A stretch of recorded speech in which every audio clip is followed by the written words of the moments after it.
부분을 축복합니다.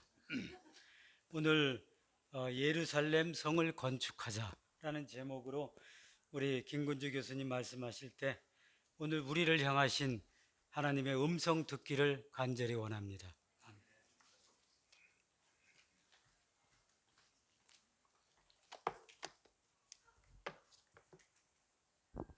오랜만에 다시 뵙게 되어서 반갑습니다.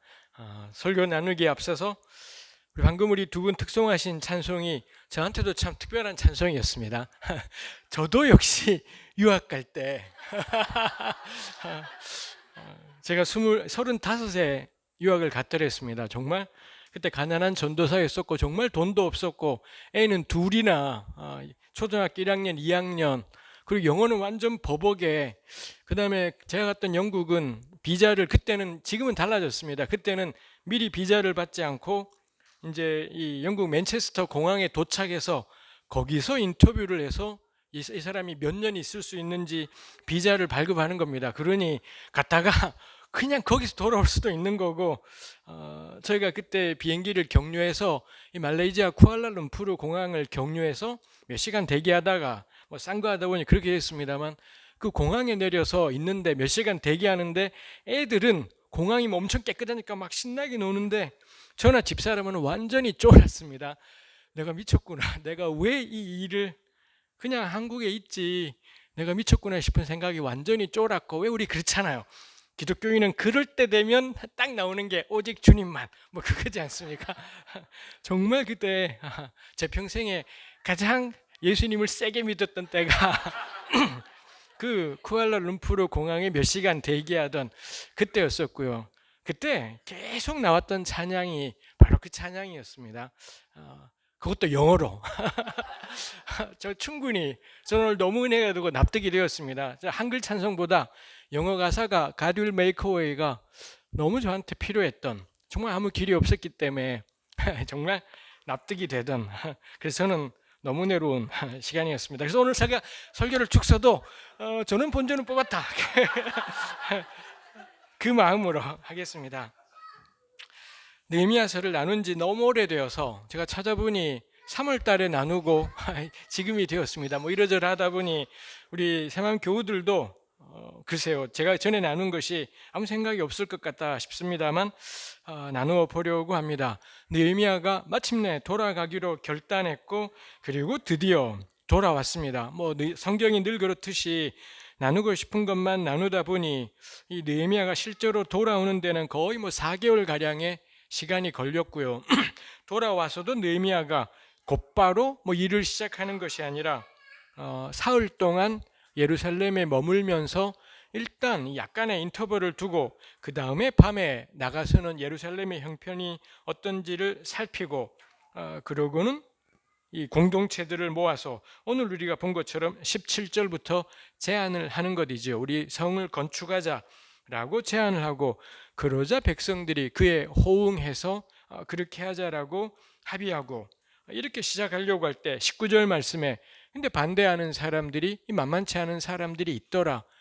그에 대한 느헤미야의 단호한 대응 그게 우리 20절 말씀으로 그렇게 이어져 있습니다. 그래서 뭐 내용 자체는 뭐 느헤미야서가 대체로 그러하지만 내용 자체가 느헤미야서는 어렵지 않게 전개된다 싶습니다. 뭐 이 내용 자체는 쉽게 전개가 되고 있습니다만 이 쉬운 내용들 속에 군데군데를 붙잡고서 그때 어떤 상황들이 있었을지 그게 오늘 우리하고는 어떻게 연관될지를 생각을 해보려고 합니다. 느헤미야의 제안과 백성들의 호응이 있고 그에 대해 19절에 대적들에 대한 언급이 있지요. 근데 이 대적이 19절에 나오지만 이 대적들이 처음 등장하는 게 10절이었습니다. 19장 10절 말씀에 2장 10절 말씀에 보면 제가 가진 개역 개정판 성경에 이렇게 되어 있습니다. 호론 사람 산발락과 종이었던 암몬 사람 도비야가 이스라엘 자손을 흥왕하게 하려는 사람이 왔다함을 듣고 심히 근심하더라. 요 2장 10절 말씀을 한번 곰곰이 생각해 보면서 이 대적들에 대해서 그리고 느헤미야와 공동체에 대해서 생각을 해보려고 합니다. 산발랏을 가리켜 호론 사람이라고 합니다. 느헤미야서에 산발랏이 꽤 여러 번, 여기부터 2장 10절부터 시작해서 꽤 여러 번 언급되는데, 가장 처음 등장하는 2장 10절, 그 다음에 우리 아까 읽었던 2장 19절, 요 두 번 산발랏이 나올 때 호론 사람이라고 되어 있고요. 그 다음에 산발랏이 느헤미야서의 가장 마지막에 나오는 게 13장 28절, 느헤미야서의 가장 마지막 장이 13장입니다. 거기에 마지막으로 산발랏이 언급될 때 다시 호론 사람 뭐 이렇게 언급되고, 나머지 4장부터 시작해서 3장에도 그렇고 3장, 4장, 6장에 산발랏이 언급될 때는 그냥 산발랏으로만 이렇게 됩니다. 여기 호론 사람이 무엇을 의미하는지는 뭐 아직까지도 모르겠다 입니다. 호론이라는, 글쎄 이스라엘의 한 동네 가운데 벳호론이라는 동네가 있는데, 뭐 산발랏이 거기 출신이라는 건지, 아니면은 모압 지방에 있는 한 도시이면서 종종 성경의 다른 곳에서 모압 전체를 상징하는 이름으로 호로나임, 뭐 이런 이름이 있습니다. 호로나임 안에 그 호론이라는 단어가 있습니다만, 나중에 이 맥락을 생각하면 이 모압하고 연관되어서 산발랏의 앞에 이런 것이 붙어 있는 건지, 뭐 이거 간단치 않은 일인 것 같습니다. 혹은 하란이라고, 이 호론이라는 말을 다르게 모음을 붙이면 하란하고 연관이 되기 때문에, 왜 메소포타미아의 하란, 우리 야곱이 도망갔던, 그리고 뭐 라합이 있고 이랬던 그 하란 동네가 있지 않습니까? 지금의 우리 터키 남부 뭐 이쯤 될 것 같습니다만, 거기 출신이라는 건지 뭐 어느 거든 간에 이게 쉽지 않은 것, 도대체 호론 사람이 무슨 뜻인지는 명료하지는 않습니다. 근데 이 성경 말고 성경 외의 문헌에는 이 산발랏이라는 사람이 이 페르시아 시대 때 사마리아 지방의 총독이었다, 사마리아 총독으로서의 산발랏, 이런 언급이 나오는 것이 있고요.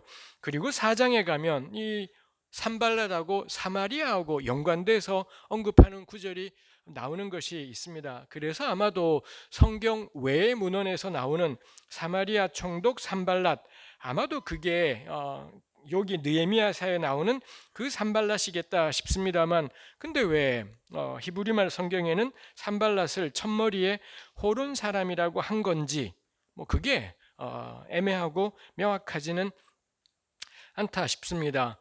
첫머리에 호론 사람이라고 해서 우리에게 산발랏에 대해 인상을 주는 게 있지요.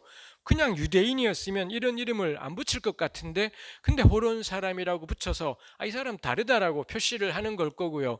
그 다음에 마지막에 13장에 호론 사람 산발랏이라고 나오고는, 거기서 산발랏이 언급되는 까닭이 느헤미야가 두 번째로 총독으로 부임해 와서 했던 일이 이 이방인과 결혼했던 걸 전부 깨버리는 뭐 이런 일들을 13장에서 단행을 합니다. 그때 이방인 결혼 깨는 맥락, 그 맥락에서 대제사장 엘리야십이라는 사람이 산발랏 가문하고 결혼을 했다, 사돈관계를 맺었다라는 겁니다. 그거 느헤미야가 와서 그거 깨버리는 맥락에서 산발랏을 호론 사람 산발랏 이렇게 언급하더라는 거죠.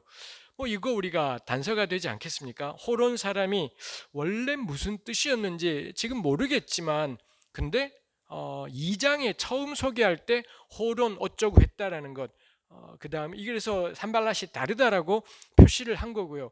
그 다음에 13장에 이방 결혼 깨는 맥락에 산발랏 지방과 사돈 맺은 걸 깨버렸다 라는 점에서 적어도 분명한 건 이 호론 사람이 이방 사람이라는 것, 유대인이지 않다라는 것, 뭐 그건 이 출신, 정말로 이 사람 출신이 사마리아인 건지 모압인 건지 아니면 하란인 건지 그건 모르겠습니다. 그건 모르겠지만 적어도 느헤미야서는 호론 사람을 이방 사람이라는 맥락에서 이야기하고 있구나, 뭐 이건 제가 분명하게 말할 수 있을 것 같습니다. 그 다음에 도비야를 소개하기를 종이었던 암몬 사람 도비야라고 되어 있습니다. 도비야 역시 이 느헤미야서에서 10번 넘게 언급이 되는데, 2장에서 이렇게 종이었던 암몬 사람 이렇게 두 번 10절에서 19절에서 반복해서 언급을 했고요.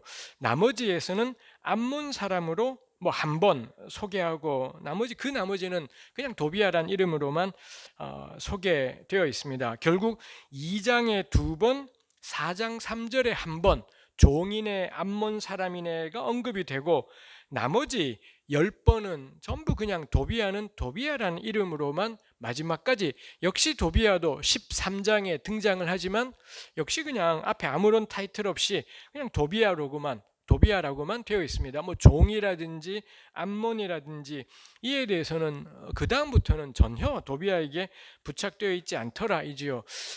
왜 그럴까 싶습니다. 모르지만 막 잔머리를 굴려보게 되는 거죠. 가령 아까 말씀드린 것처럼 13장에서 느헤미야가 이방 결혼을 깨는 맥락에서 호론 사람 산발락과 맺었던 결혼을 깼다, 뭐 이런 것이 있습니다.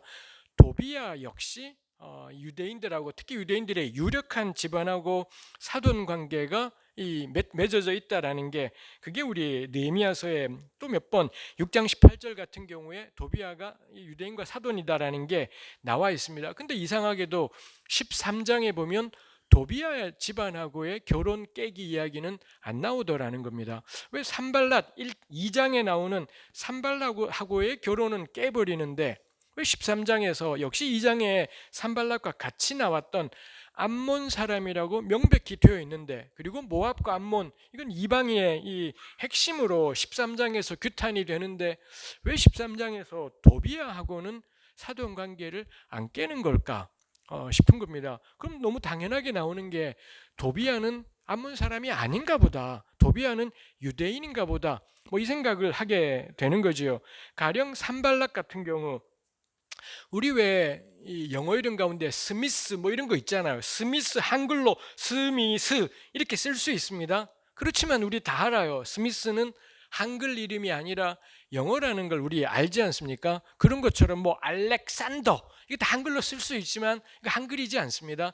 그런 것처럼 산발랏은 히브리어로 표기할 수 있지만 소리를 그렇게 히브리어로 표기한 거지 히브리말이지가 않아요. 산발랏 안에는 히브리어가 들어있지 않습니다. 그에 비해 도비야는 이 히브리말로 발음을 하면 토비야입니다. 제가 먼저 했을런지요. 구약에 나온 인물들 가운데 첫머리에 요나 여호가 있든지 아니면 마지막에 야가 있으면 다 이거 하나님의 이름입니다. 그래서 토비야는 마지막에 야가 이사야, 예레미야처럼 여호와의 이름입니다. 그럼 앞에 있는 토비는 나의 복, 이 히브리 말에 토브라고 들어보신 적이 있을런지요? 토브가 영어로 치면 딱 굿입니다. 좋다인데 이 단어의 폭이 굉장히 넓어서 하늘에서 내리는 비를 뜻하기도 하고, 뭐 이 팔레스타인 같은 메마른 땅에 비가 내려야 이 농사가 되는 거다 보니 아마도 이 토브의 뜻이 그래서 비가 되기도 하고, 그 다음에 좋다라는 것이 되기도 하고, 그 다음에 이 좋다라는 것에 또 다른 의미로 복, 우리 개혁 성경이 주로 복이라고 번역한 단어들의 거의 대부분은 토브라는 단어를 그렇게 번역한 것이기도 합니다. 해서 토비야는 여호와는 나의 복, 뭐 이런 뜻의 이름인 겁니다. 누가 이런 이름을 짓겠습니까? 제가 종종 나누잖아요. 우리 예수 믿는 사람들의 자녀가 하영이, 하은이, 주은이, 뭐 예은이 다 지가 예수 겁나 세게 믿는다는 표시를 애 이름에다가 그렇게 해놓아서 애를 겁나 복되게 하는 그런 이름이겠습니다. 우리 이름 들으면은 아이 이름이 뭐 심지어는 막 사무엘도 있고 막 이렇지 않습니까? 애 이름이 막 사무엘인데 부모님은 예수 안 믿고 그런 경우는 없을 겁니다. 이름을 그렇게 지었다라는 건 이건 이유가 있는 거지요. 근데 이 암몬 사람인데 이름이 토비야, 여호와는 나의 복, 이거 100%인 겁니다. 이 사람 유대인인 겁니다. 유대인이 아니라면 이런 식의 이름들을 짓지는 않지요. 우리 그분이 누구죠? 사도행전에 나오는 구제를 많이 했던 가이사랴 고넬료 같은 이름도, 고넬료도 일찍 유대교로 개종을 했던, 할례는 받지 않았지만 유대교로 개종하고 여호와 신앙을 받아들였던 이방인입니다. 근데 그의 이름은 그냥 이방 이름인 채로 유대식 이름이지 않고 그냥 고넬료 뭐 이렇게 있는 거죠.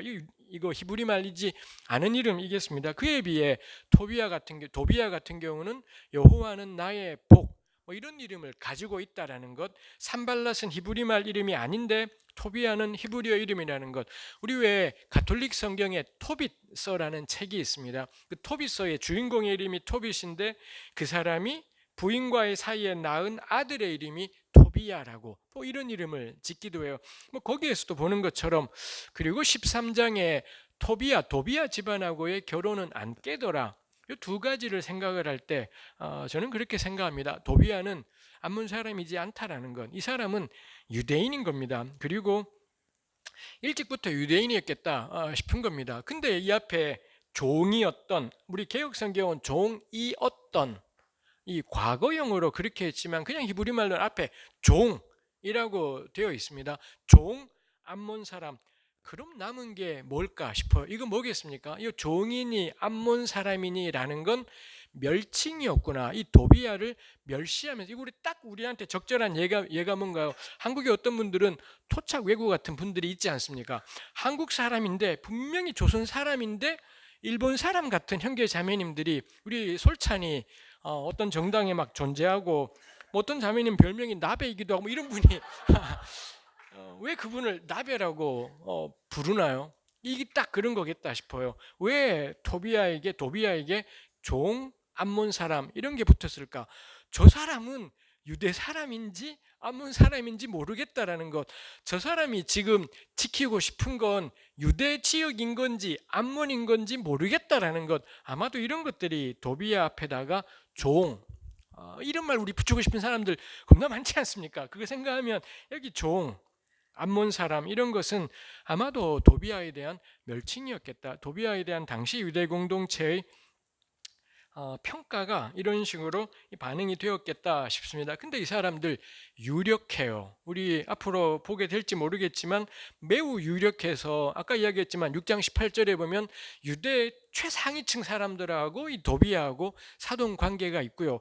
산발락 같은 이 사람은 명백히 이방인인데도 대제사장 집안하고 사돈 관계가 있고, 이게 당시 느헤미야가 돌아와서 활동하던 주전 5세기 중후반 그때의 딱 유대 상황이었더라는 겁니다. 이런 사람들이 당시 유대 사회의 최상위 지도층들하고 연관이 있고 제휴가 있고 끊임없는 빈번한 왕래가 있고, 이거 우리한테 낯설지 않아요. 뭐 우리 현실이라고 해서 하나도 다르지 않은, 어떻게 저런 사람들이 우리나라의 지도자급 위치에 있는 건지가 이해되지 않는 사람들이 뭐 오늘 우리한테도 굉장히 많지만, 뭐 이런 것들은 그래서 예나 지금이나 바뀌는 건 없나 보다 싶기도 합니다.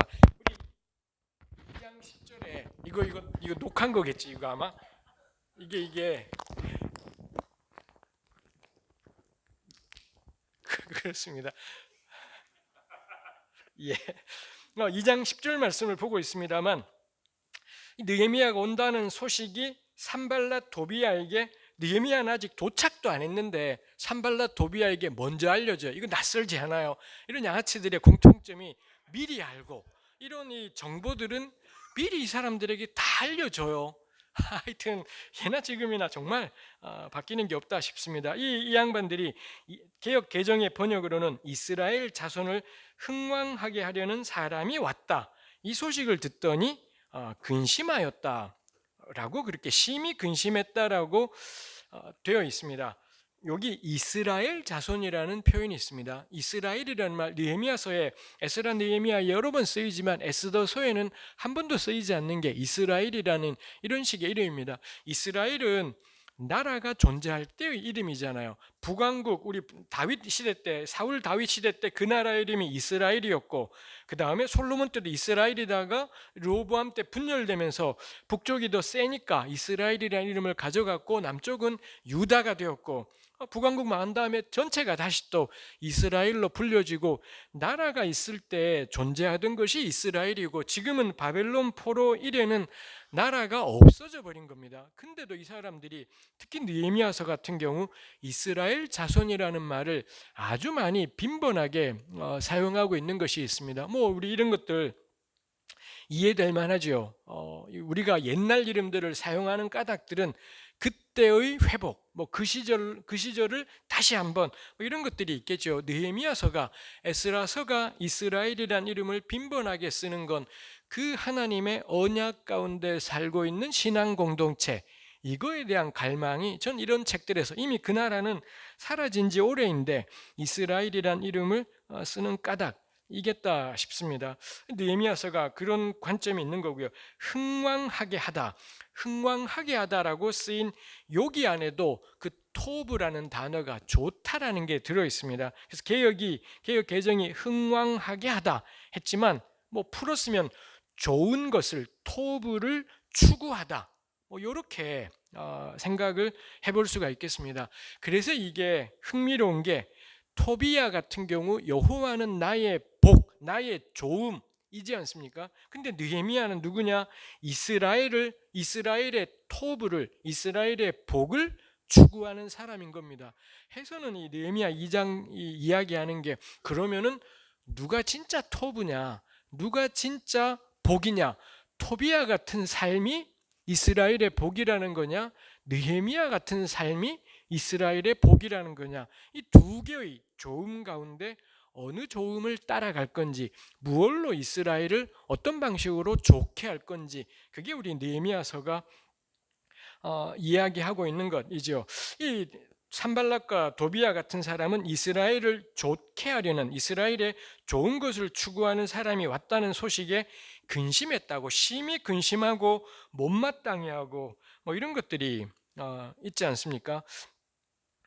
다시 한번 우리 6장에 보면 느헤미야가 개혁할 때 사람들이 느헤미야가 도비야랑 너무 단절을 하니까 유대인들, 이 상류층들이 끊임없이 느헤미야를 찾아와서 도비야 괜찮은 사람이라고, 도비야가 지금까지 우리를 위해 얼마나 좋은 일을, 거기도 역시 토브입니다, 얼마나 그가 토브를 많이 행했는지를 계속 느헤미야한테 알려주고, 그래서 느헤미야가 이 공동체랑 결정한 일은 근데 이 사람들이 또 번번이 도비야한테 알려주고, 도비야한테 미리 이걸 알려주고, 도비야가 했던 좋은 일을 계속 느헤미야한테 찾아와서 이야기하고, 글쎄요, 이게 어찌 보면은 양쪽 간에 화해시키려는 시도이겠다 싶기도 하고요. 뭐 달리 보면은 우리 저로 하여금 생각하게 하는 겁니다. 토비야의 선행, 도비야는 정말 유대인들을 위해 좋은 일을 많이 한 것 같습니다. 어떤 혜택들을 주고 뭐 이랬을 것 같습니다. 근데 느헤미야 같은 사람이 와서 이스라엘을 좋은 걸 추구하려고 한다, 이거 듣고서는 근심을 하고 그 다음에는 반대하고 뭐 이런 상황으로 이어지지 않습니까? 저에게 이게 다가오는 게, 도비야 같은 경우는 느헤미야가 추구하는 좋음은 싫은 겁니다. 자기들이 하는, 도비야나 산발랏이 하는 이런 선행, 얼마든지 너네들에게 돈도 좀 줄 수 있고 필요하다면 물자도 좀 줄 수 있고 뭐 이권도 혹은 뭐 이익도 좀 챙겨줄 수도 있고, 근데 느헤미야가 와서 어떤 일을 하려는지 지금 소개되어 있지 않습니다. 근데 느헤미야처럼 이스라엘을 좋게 하려는 사람이 온다, 이건 못마땅한 것 이더라는 거죠. 저에게 이 도비야의 모습이 떠오르는 게, 내 그늘 아래에서 괜찮아지는 것, 이거 지지하겠다라는 거예요.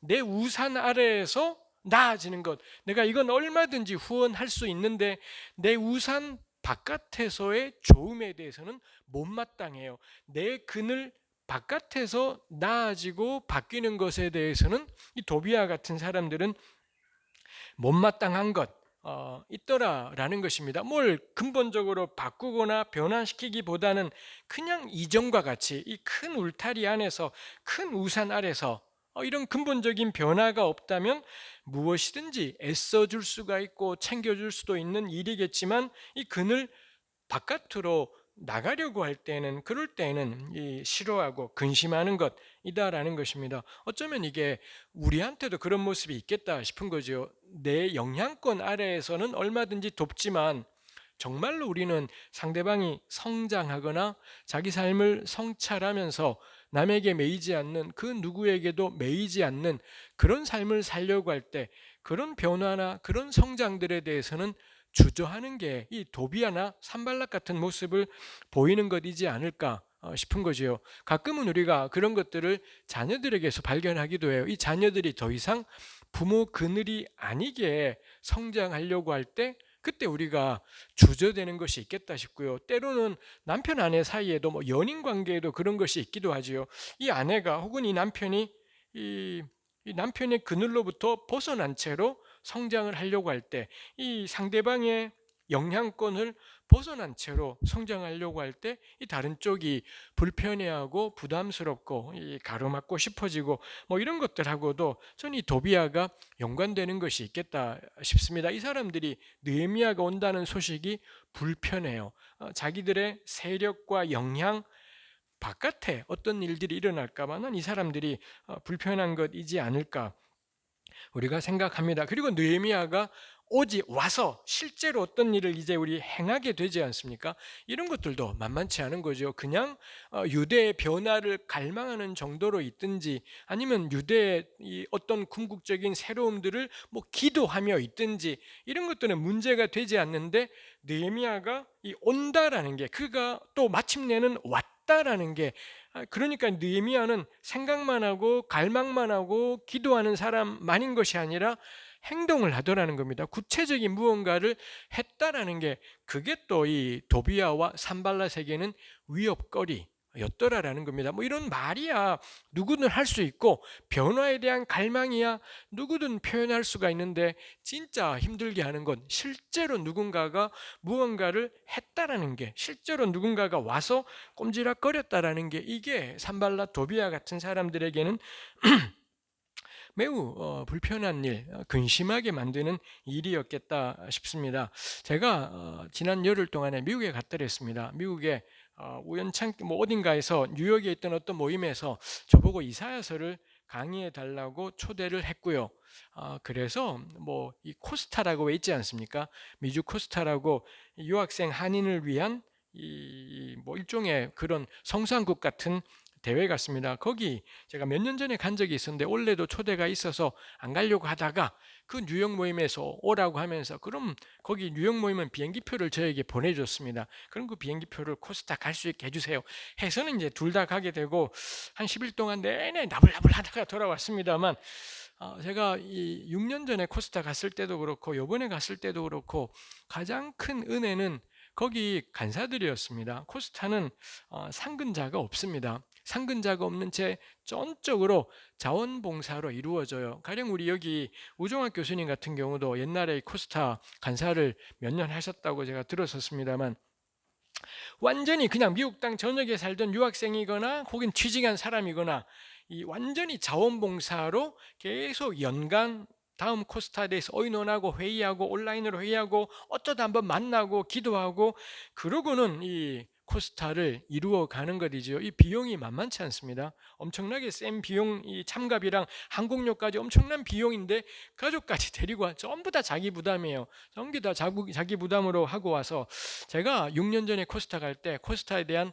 못마땅한 마음들을 가지고 이거 뭐 고지론이지 않아 못마땅한 마음으로 갔었습니다만 가서 이 완전히 생각이 바뀌었습니다. 여전히 코스타에 대해서 못마땅한 사람도 있지만 저는 그분들 보면서 놀랬고요. 이렇게 이분들이 자기 돈 들여서 헌신한다라는 게 그다음에 요번에 가서는 놀랐던 게 또 그 가운데 어떤 꽤 많은 한 4, 50명의 사람들은 키즈 코스타라고 부모들이 코스타 하는 동안에 모든 프로그램에 참석할 수 있도록 애들을 이 5박 6일 동안을 맞는 겁니다. 아이들을 모아서는 하루 왼종일 프로그램들을 해요. 그래서 아이들은 요게 좋아서 엄마 아빠 보고 올해도 가자라고 계속 이야기하고 그런다는데 그러니까 이 키즈 코스타를 이 돕는 간사들은 자기 돈 내고 와서는 아무 집회도 참석하지 못합니다.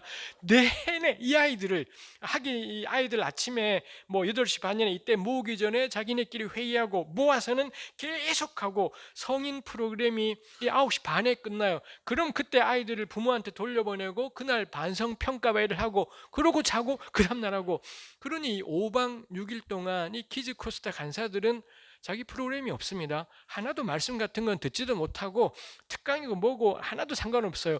내내 5박 6일을 애 돌보다가 그걸 지도 내고 와서는 이거 하다가 가는 것이 있습니다. 이 굉장한 일이지 않습니까? 전 코스타가 미국 내에서도 욕을 먹는데요. 왜냐하면 청년들이 미주 한인교회는 한국 한인교회나 마찬가지로 끔찍해요. 끔찍해서는 청년들에게 말할 기회를 주지 않고 겁나 깝깝한 결정들이 교회 안에 가득하고 한인교회보다도 좀 지금 우리 한국교회보다도 한국교회도 후진데 더 후진 상황이 미주 한인교회 입니다. 그러니 이 청년들이 교회에서는 말을 할 수도 없고 여기 와서 온갖 말들을 다 나누고 듣고 그럴 수가 있는 것, 일종의 해방구 같은 겁니다. 그러다 보니 여기서 듣고 배우고는 교회 가서 문제를 일으켜요. 그러니 미주 한인교회가 코스타를 못마땅해 하면서 그 전까지는 후원을 하다가 후원을 계속 끊고 자기네 교회 청년들을 안 보내요. 여기 그전에는 막 단체로 가던 걸 못 가게 하니 뭐 개인으로 겨우 가든지.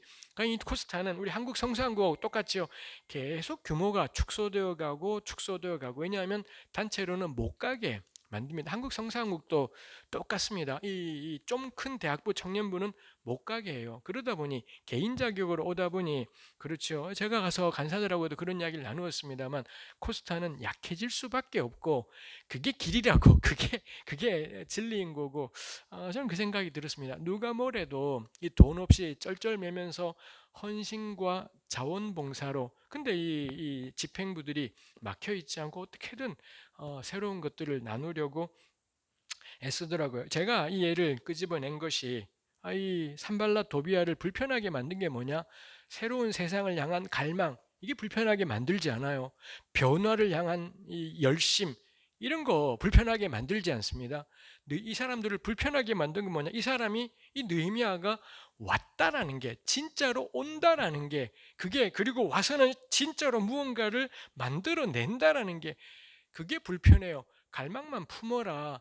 열망만 품고 이야기를 하고 말을 해라. 이거 하나도 불편하지 않습니다. 근데 정말로 해버리니까 뭐라도 꼼지락거리며 해버리자 이게 이 지금까지의 모든 걸 이 균열을 만들어버리는 그런 변화이지요. 뭐 제가 종종 나누지만 저에게도 늘 돌아보게 하는 것, 제가 지금 속해 있는 느헤미야나 일산은혜교회를 생각해도 늘 생각하게 되는 게 결국 교회의 힘은 우리의 힘은 말이 아니었었고 그냥 이야기이지 않았었고 그 헌신과 자원봉사 지돈 내고 와서는 애만 일주일을 챙기다가 돌아가는 그게 기쁨이었던 사람들이 있었다라는 게 근데 이런 자원봉사를 매년 행하는 사람들이 있었다라는 게 그게 저는 우리 교회의 힘이었다 싶은 것이 있습니다. 그게 세상을 두렵게 하는 것인 거죠. 근데 오늘 나는 제가 속한 공동체는 어떤가를 생각을 해보게 돼요. 이 말이 난무하는 모르겠습니다. 사람들이 기독연구원 느헤미야를 생각하면 어떤 이미지를 가질까요? 말 되게 겁나 뒤지게 세게 하는 것들 뭐 이런 것이지는 않은 건지 기독연구원 느헤미야를 생각하면 말은 겁나 말은 뭔 말인들 뭐 이런 이미지를 느헤미야에게 가지고 있는 것은 아닌지 돌아보게 되는 것이지요. 그건 겁나지 않아요. 이거는 체제 안에서 이 사악한 인간들이 가장 기뻐하는 게 이런 데들이지 않습니까? 엄청 강력한 말들, 엄청 센 이상들. 근데 실제로 움직이고 꼼지락거리는 건 찾기 어려운 이거야말로 이 조선일보 같은 양아치들이 정말 기뻐할 이 강력한 말하는 그러나 실제로 움직이지는 않는 이거 우리가 돌아보게 되는 것이 있습니다. 저는 이게 누가 뭐래도 우리 교회의 자랑이었고 우리 신앙의 힘이었다 싶은 것이 있습니다. 이 느헤미야 이거랑 연관된 게 그래서 10절에 이스라엘 자손을 흥왕하게 하려느니 좋은 것을 추구하는 사람이었다이지요. 느헤미야가 이런 것들을 정말로 추구하고 그리고 실제로 행동하는 그런 사람이었던 것을 보게 됩니다. 그리고 정말로 느헤미야가 돌아와서 이런 일들을 행하지 않습니까? 느헤미야가 글쎄요, 이분이 참 신중한 게 밤에 나가서 이 성에 예루살렘 성의 상황들을 이리저리 살펴보고 확인하고 그리고는 공동체를 향해 17절에 이렇게 진행하자 하죠. 17절에 보니 제가 가진 개혁 성경책에 이 예루살렘이 황폐하고 성문이 불탔으므로 이거 우리 1장 3절에 나왔던 맨 처음에 느헤미야가 들었던 예루살렘 이야기입니다. 다시 한번 예루살렘이 황폐하고 성문이 불탔다지만 이거 100년 전의 이야기인 거고요. 말인즉슨 100년 동안 예루살렘 성이 황폐하고 성문이 불탄 채로도 문제가 없었다라는 겁니다. 아까 이야기했던 것처럼 도비아가 막 이 상층부들하고 사돈 관계를 맺고 산발랏도 엘리야십과 사돈 맺고 이런 일들이 막 이루어지잖아요. 그리고 유대 내 이런저런 계층들도 존재하고 뭐 이런 삶이 다 존재했던 것입니다. 근데 예루살렘이 황폐하고 성문이 불탔다. 이 객관적인 사실입니다. 근데 현실은 이래도 사는 게 문제는 없었던 거예요. 그래도 아무 문제 없이 100년 넘게 문제 없이 살았던 건데 이 느헤미야한테는 이게 들어오면서 이 요 현상이 요 모습이 이 이스라엘 공동체 전체의 문제라고 생각을 하고 이 사람은 이걸 포착하고서는 공동체에게 이거 바꾸자라고 하는 거지요. 17절에 다시 수치를 당하지 말자. 뭐 달리하면 남들에게 부끄러움을 당하지 않도록, 남들에게 비웃음을 당하지 않도록 이 신앙 공동체의 회복, 이게 느헤미야가 이 공동체에게 재건한 것이겠다 싶습니다. 그 점에서 어느 정도 경제적으로는 뭐 살 수 있다 하더라도 어느 정도 개인의 삶은 가능하다 하더라도 느헤미야에게는, 그리고 이제 이걸 받아들이는 공동체에게는 이게 뭐냐? 허물어진 성벽, 불탄 성벽으로, 이 불탄 성문으로 그렇게 보였겠구나 싶습니다. 아마도 그 길고 긴 세월 동안 느헤미야뿐이었겠습니까? 어떤 사람들도 저건 좀 문제가 있다. 우리 뻔히 보이니까요. 뻔히 보이는 상황이 있다 보니 저건 좀 문제가 있다라고 아마도 꽤 많은 사람들이 생각했을 겁니다. 그러고 100년이에요. 그러고 100년을 지나도록 계속 그렇게 가던 일이 있었던 거고, 그리고 느헤미야가 지금 공동체에게 제안하고 이야기를 하는 것이 있지요. 이 성을 건축해서 다시는 수치를 당하지 말자 하고 18절에 보니 또 그들에게 하나님의 선한 손이 나를 도우신 일과 왕이 내게 이른 말씀을 전하였다. 이것도 참 저는 보면서 인상적이다 싶었습니다. 하나님의 선한 손이 나를 도우신 일, 뭘까요? 이거 앞에 나오지가 않습니다. 하나님이 어떻게 선한 손으로 느헤미야를 도우셨다는 건지 기억나실런지요? 제가 지난번에 우리 1장 2장 이야기했을 때 이 본문의 특징이 하나님이 전혀 등장하지 않는다는 것. 그냥 느헤미야가 예루살렘의 황폐를 듣더니 충격받고 펑펑 울고 기도하더니 나 돌아가겠어요. 그때부터 기도하기 시작했고, 임금을 우연하게 만났는데, 임금이랑 우연히 1대1로 있는데 임금이 물어보고 하필 그때 왕후도 그 곁에 있고, 그리고 이야기했더니 일이 되었더라. 뭐 이랬지 않습니까? 뭐 하나님이 개입하네 만회하는 것이 전혀 그 안에는 나타나지 않았더랬습니다. 근데 느헤미야는 하나님의 선한 손이 나를 도우셨다, 이렇게 고백을 해요. 이런 거 우리가 보통 우리 바닥 용어로 간증인 거지요.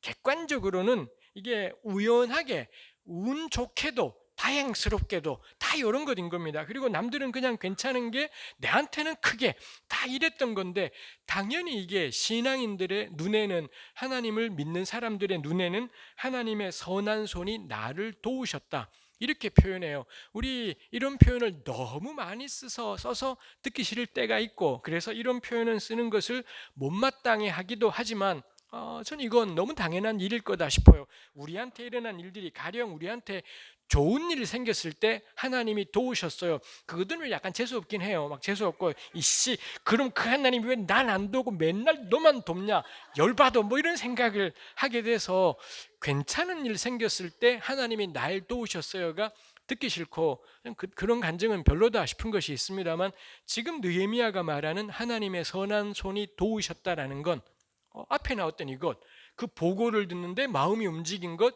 임금한테 이야기했는데 임금이 너 가라고 허락해 준 것, 뭐 이런 것이지 않겠습니까? 그 점에서 저는 요거 참 요런 간증이 있구나 싶고요. 그 다음에 왕이 내게 이른 말씀, 요건 객관적인 데이터인 겁니다. 그래서 느헤미야가 백성들에게 이야기를 하는데 자신이 믿음의 눈으로 고백하는 간증과 그 다음에 객관적으로 일어난 일, 요게 잘 섞여 있는 것이 있지요. 이거 사람들에게 나누었고, 그게 18절에 보니 그들의 말이 일어나 건축하자, 이 공동체 전체의 마음을 움직여서 일을 시작하게 되었더라 라는 것입니다. 그걸 18절에는 선한 일을 하려고 했다. 제가 아까 기억하기에 보람찬 일, 보람 있는 일이라고 아마 세 번역이 번역했던 것 같습니다만 짐작할런지요. 거기 선한 일도 역시 토브라는 단어가 쓰여 있습니다. 이 성벽 건축이라는 이 좋은 일을 백성들이 시작하겠다라고, 해보자라고 하면서 느헤미야가 제안하고 백성들의 마음이 움직여서 그 일이 이루어졌더라이죠. 그래서 저는 그 생각이 들었습니다. 여전히 느헤미야서가 내용이 어렵지 않습니다. 어렵다면은 이 느헤미야의 성벽 재건을 어떻게 볼 거냐? 그게 어려운 것이죠. 느헤미야가 이렇게 딴 사람들을 쫓아내는 게 배제하는 걸 어떻게 볼 거냐? 그게 어려운 점인 거겠습니다. 저는 그래서 수많은 이해가 있겠지만 저는 보면서 결국 이런 과정을 볼 때 느헤미야와 백성이 시작한 성벽이 그저 외부와의 배제를 위한, 외부에 대한 배제를 위한 성벽 같지는 않겠다이죠. 거기 수치를 당하지 말자. 수치가 우리 구약 성경에서 이 하나님께서 그 수치를 닦아주시고라든지 이런 수많은 표현들, 그 다음에 하나님의 선한 손의 도우심, 그리고 이 공동체가 같이 마음을 모아서 힘내자, 우리 그 선한 일을 해보자라고 할 때 저는 이 느헤미야가 그리고 이 공동체가 만들어가는 성벽이 군사적인 공동체가 아니라 신앙 공동체였겠다. 믿음에 입각한 공동체의 건설, 그게 이 느헤미야의 성벽이겠다 싶은 것입니다. 그러고 그 다음에 어떤 일이 있습니까? 3장, 4장에 가면 공동체의 단결이라는 이슈가 있고요. 5장에 가면 공동체의 경제적인 갈등, 부유한 사람과 가난한 사람 사이의 갈등, 이걸 느헤미야가 침묵시키지 않고 정면으로 맞닥뜨려서는 이 굉장히 이 급진적인 그런 정책을, 희년을 연상시키는 그런 정책을 느헤미야가 단행하는 것이 있습니다. 그리고 8장에 가면 이 느헤미야 공동체가 다 함께 평등하고도 동등하게 초막절을 지켰더라, 뭐 이런 내용이 있고요. 그 다음에 10장에 가면 율법에 따른 전면적인 개혁, 뭐 이런 내용들이 10장에 이어지고요. 그 다음에 마지막 13장에 가면 드디어 성벽을 쌓은 최초의 효과로서, 성벽을 쌓으면 성문이 생기잖아요. 성문을 닫아라. 언제 닫느냐 하면 안식일 날 이방 장사하는 사람들이 못 들어오도록 성문을 닫았더라, 뭐 이런 내용들이 있습니다. 해서 이 전체를 보게 될 때 저는 느헤미야의 성벽이 상징하는 것이 뭐냐, 단지 자기들만의 세상이었다라기보단 율법에 따른 신앙 공동체, 율법에 따라 이 공동체를 변화시키고 경제 갈등을 해결하고 안식일을 준수하고, 이 모든 것들이 이 느헤미야의 성벽의 의미였겠다 생각을 합니다. 우리 오래된 책이지만 이 미로슬라브 볼프가 쓴 배제와 포용이라는 유명한 책이 있지 않습니까? 제가 이 느헤미야 보면서 전 그 책이 참 연결된다, 그 책의 부분들이 연결된다 싶습니다. 그 책의 한 대목에 이런 것이 있습니다. 한번 들어보시겠습니까? 경계가 없으면 무엇을 위해 싸우고 무엇에 맞서는지 알기 어렵다. 배제에 맞서 현명하게 투쟁하기 위해서는 전복해야 할 억압적 정체성이나 관행을 구별하게 해주는 범주와 규범적 기준이 필요하다. 경계의 부재는 비질서를 만들어내며, 비질서는 배제의 종식이 아니라 생명의 종식이다. 창조는 분리하기와 결합하기이다. 혼돈의 무질서는 모든 것이 뒤섞인 상태이며 하나님은 이들을 분리하셨고, 이어서 사람을 다른 피조물과 사람을 자신과 사람들 상호간에 서로 결합시킨다. 우리는 분리된 동시에 연결되어 있고 구별된 동시에 관계를 맺고 있다. 정체성은 타자와의 구별짓기의 결과이면서 동시에 타자와의 관계를 내면화한 결과이다. 뭐 이런 긴 내용들이 있습니다. 저에게 다가온 게 이 정체성이 확립이 될 때, 내가 누군지가 명료해지게 될 때, 그 다음에 저는 남과의 관계도 존재하겠다 싶은 것이 있습니다. 근데 이 자아가 명료해지지 않으면, 내가 누구인지가 명료해지지 않게 되면 그러면 나는 뭐 다른 사람에게 동화가 되어버리든지, 그래서 남에게 종속되든지, 혹은 내가 없어지다 보니 나 말고 더 큰 무언가에 나를 기대어서 나를 살려고 하든지, 뭐 이런 일들이 일어나겠다 싶은 것입니다. 가령 그래서 어떤 사람이 그런 말도 했더라고요. 타자에 대한 혐오를 쏟아내는 사람은 스스로의 존재 의미를 찾지 못한 사람이다. 다른 사람을 있는 그대로 인정하려면 자기 정체성부터 확립해야 한다. 한국 사회에 혐오가 만연한 것은 사람들이 나를 찾지 못했다는 뜻일 수 있다. 요것도 느헤미야서와 연관해서 납득이 되었습니다. 왜 남을 혐오하나요?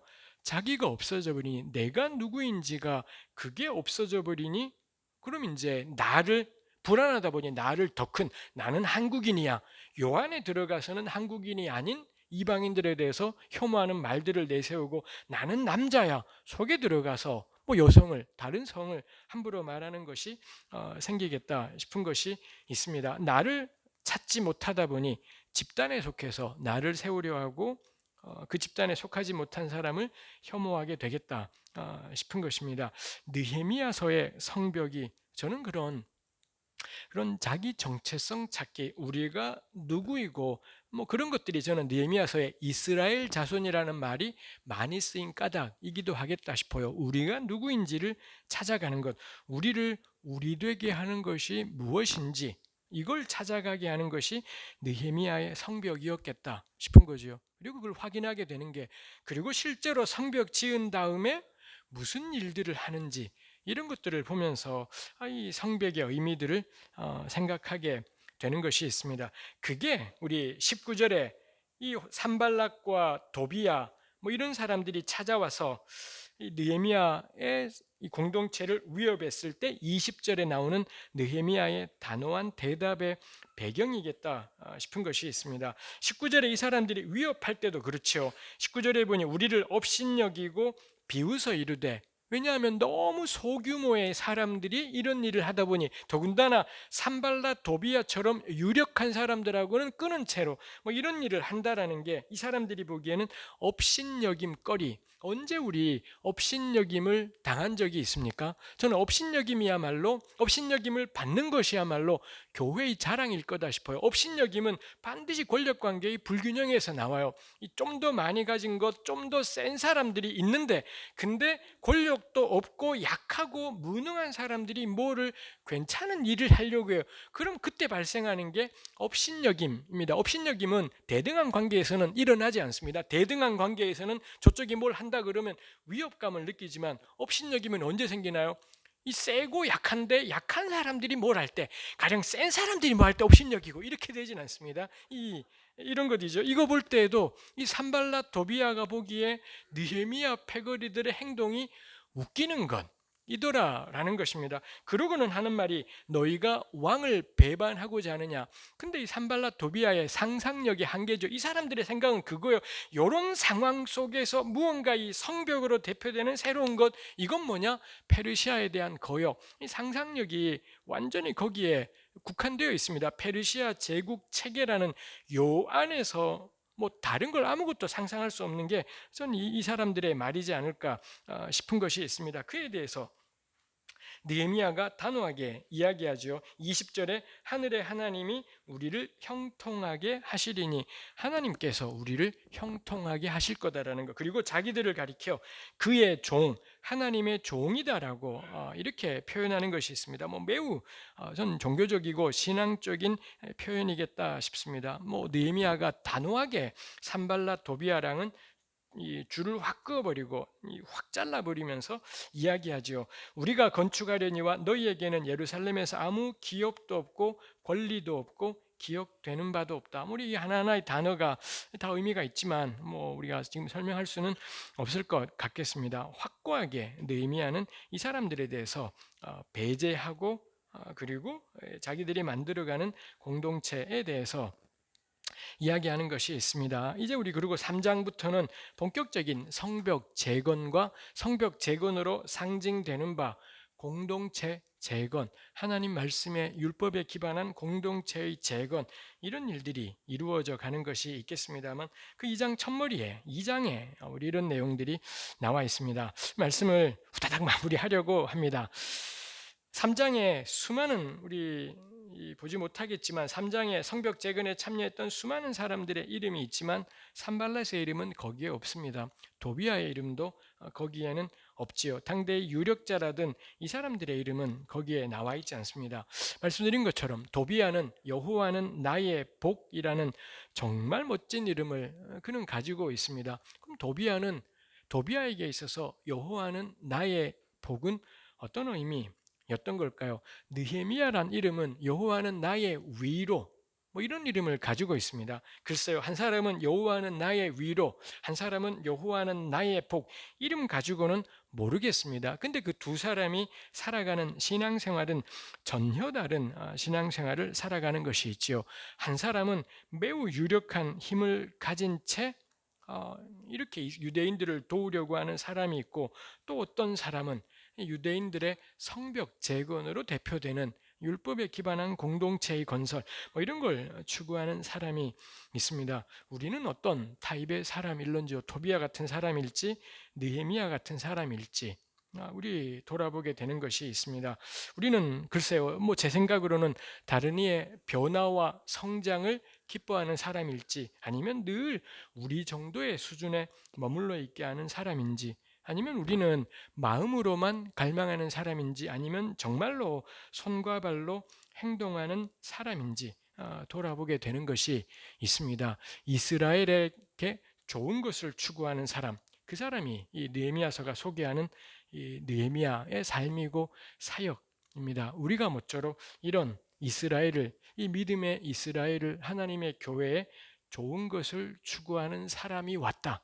이게 우리들의 움직임에 대한 이 하나님의 평가였으면 좋겠습니다. 우리 삶에 대한 하나님의 궁극적인 평가였으면 좋겠습니다. 그 길을 우리 같이 걸어가기를 소원합니다. 기도하겠습니다. 하나님 아버지, 이 유대 공동체의 어려움 속에 성이 허물어지고 성벽이 무너지고 성문이 불탔지만, 그럼에도 일상생활을 살아가는 것이 문제가 없던 시절에 하나님께서, 느헤미야가 하나님을 향한 마음을 품고 이 성벽 재건에, 공동체의 변화에 뛰어드는 것을 보게 됩니다. 하나님, 우리 한편에 무너져 있는 것들을, 우리 한편에 무너진 것들을 그저 넘어가지 않는 은혜가 오늘 우리에게 있게 하여 주옵소서. 배제와 혐오가 판을 치고 그 속에서 하나님, 우리가 우리 신앙 공동체의 정체성을 찾아가는 것이 어떻게 배제와 다른지, 우리 정체성을, 우리 공동체를 세워가는 것이 세상으로부터 금을 걷는 것과 어떻게 다른 것인지 우리로 경험하고 만들어가고 세워갈 수 있도록 인도하여 주옵소서. 하나님 세우신 교회가 참으로 세상 가운데 주님의 은혜와 진리를 밝히 드러낼 수 있도록 주님 인도하여 주옵소서. 예수님의 이름으로 기도합니다. 아멘.